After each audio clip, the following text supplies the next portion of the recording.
welcome to another Licks live stream, guys. Today we are going to jump into some A minor blues licks, and specifically these licks work on a certain kind of turnaround. It's very common turnaround in blues, and we'll dig into them in a second. Let me know in the comments if there's any specific licks or concepts, you know, improvisational concepts that you would like me to dig into for these live streams. I would very much like to know, and am willing to jump into all sorts of stuff. But what we're going to do this week is jump into this it's a very quick little solo. We'll do the whole thing actually, and you can practice the licks on the jam track that they come from. It's linked below. Also linked below is the tab for the licks. And actually that little solo comes from a whole, which is a copycat jam. A jam where I play a lick and then the floor is left open for you. And then I play another lick and the floor is left open for you. Check that one out. That's linked below as well. It's called the Copycat Blues Jam. If you want the tab for this and the whole of the Copycat Blues Jam, you can get that below. It's on Patreon. That's where all my tabs are. And you know, if you were to join the, for example, the Tab Lover tier, which is the most popular one, you would get access like this to more than 170 tabs at this point. So I'm always adding to it, and also adding lots of lessons and deep dives on there. So check it out, guys. Appreciate the support very much. All right, so I'm gonna start by setting up the turnaround. So we're in A minor, and the turnaround being the F7, okay, and then the E7, and then the A minor, like that, okay? So let me just set up the turnaround. So I'll get the loop going here. So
okay, so it's a fun thing. I could keep on jamming on that forever. Let me show you the actual licks that I will teach you guys how to play.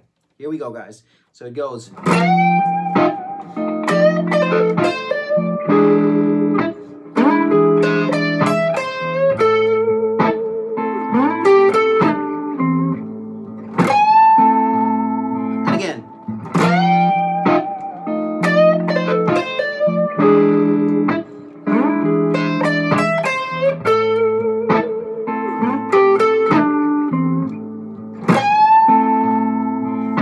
Okay, so first of all, we got that kind of bend. I love that kind of bend. Then we have that kind of lick, and then we get a note there that is maybe surprising, but it sounds nice. So really, this lick is a testament to the power of chord tones, and an awareness of chord tones, and basically the power of like knowing where the chord tone is, especially if it's one that is a surprise to the ear. But obviously, if you can hit a chord tone like that one, that doesn't work any other time than when that chord is there. If you can hit that straight on the money, like I was just doing there, that definitely there's a power in that. So if anything, this kind of lick is a testament to the power of chord tones. So there we go, guys. And then we go.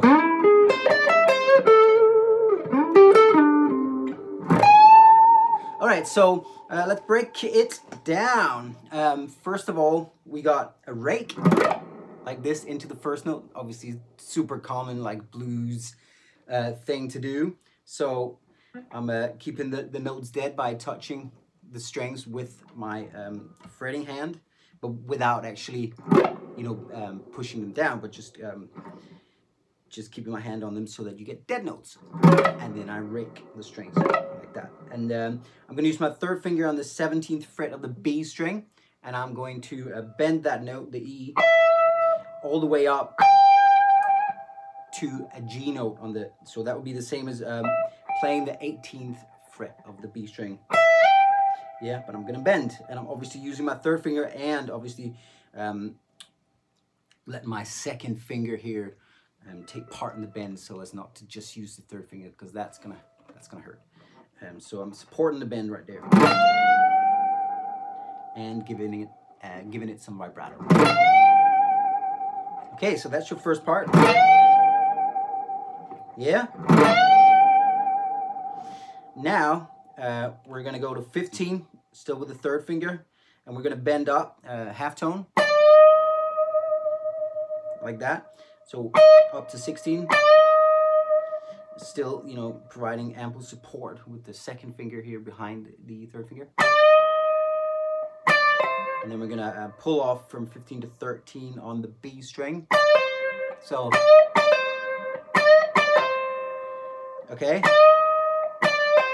And then second finger on the 14th fret of the G string. Right there. So just a blues scale kind of vibe. Like that. Okay, so far we got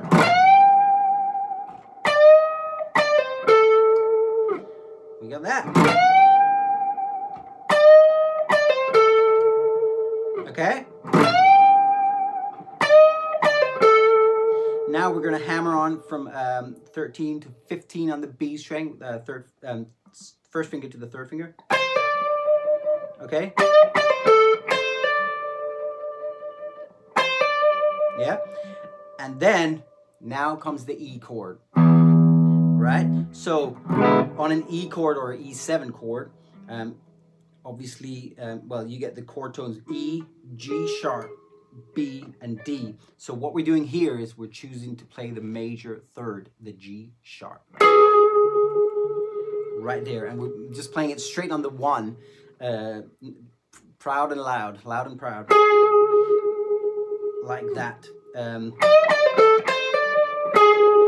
if it had been the A minor chord, that would have been, a little weird, and definitely not nice on the F7. But on the E, beautiful harmony. It just sounds good because it's a chord tone. So we hit that one straight on the one. So, okay, let's try it with the music.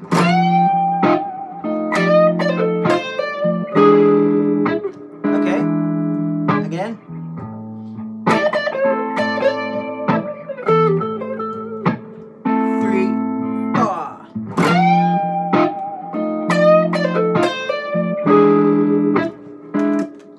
Okay, now we're on the E7 chord, like I said. So now we're gonna basically outline.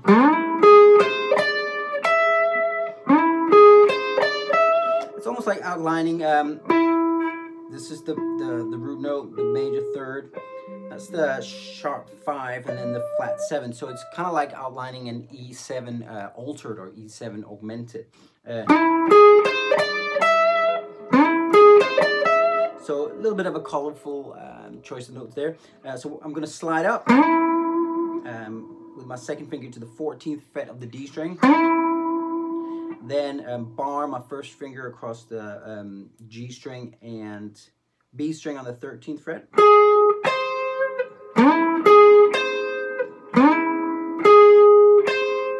All right. Now third finger goes on the 15th fret of the B string. And then first finger on the 12th fret of the E string. Like that. And then finally, going back to the A minor chord, we got this. So just the minor third, you could see it as of the minor chord. So you got the second finger on the 13th fret. So this is still the E7 chord. So really it's thinking of it as, you could think of it as, you know, E, like I said, E7 with a sharp 5. Or you can just think of it as, now I'm going back to A minor. And I'm playing the minor third and the root. So second finger on the 13th fret of the B string. And you can give that one a tiny little bit of a micro bend if you like. Even though this is minor, sometimes bending the minor third a little bit, which you would definitely do in a major blues context. Sometimes it works nicely in a minor context too, you know, just giving it that little bit of feeling and blues and humanity. You know, to shake a note only, you know, we all shake notes in different ways, and that's kind of part of how people's, you know, human touch comes out, I feel anyway. So like, you know, bending is is where the guitar becomes more human and more like the human voice. Obviously slide as well, you know, if you play with a slide finger. All right, so we're gonna land on that A note there on the 14th fret of the G string. Okay, so almost there. Let me play what we got so far.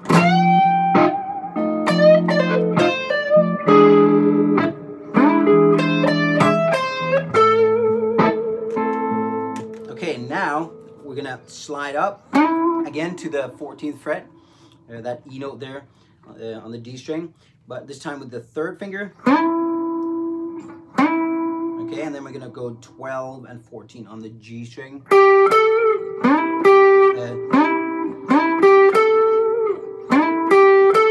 Okay. Then we're gonna take this second finger, put it on 13 of the D string, and slide that down. Just a quick slide. Slide it down to 12. Okay, that's the blue note right there, blue scale. So.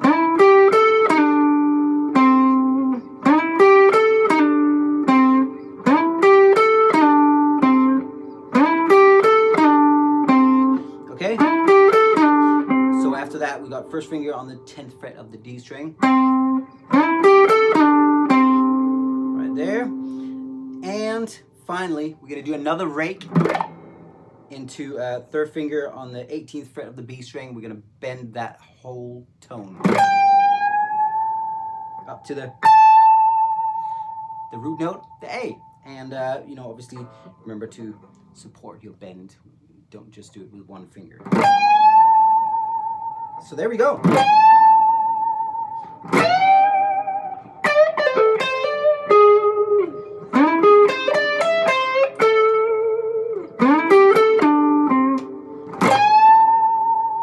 Again, that one, you know, if you want to, you can give it that little bit of blues touch right there.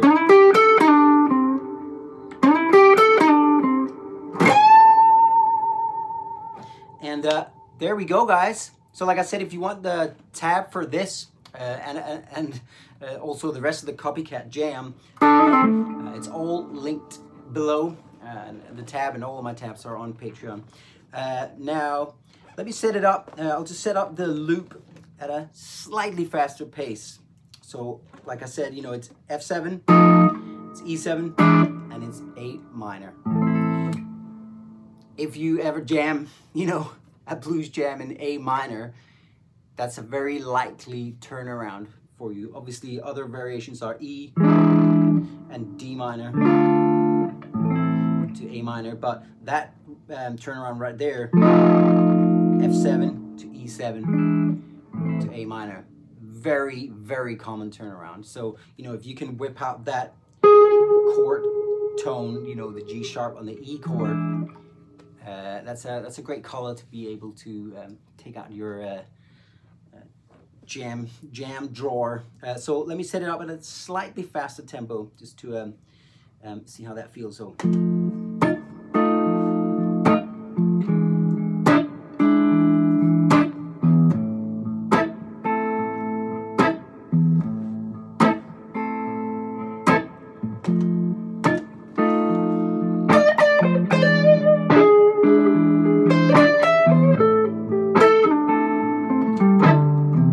Okay, here we go.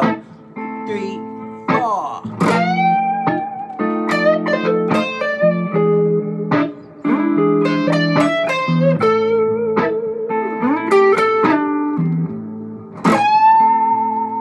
And again.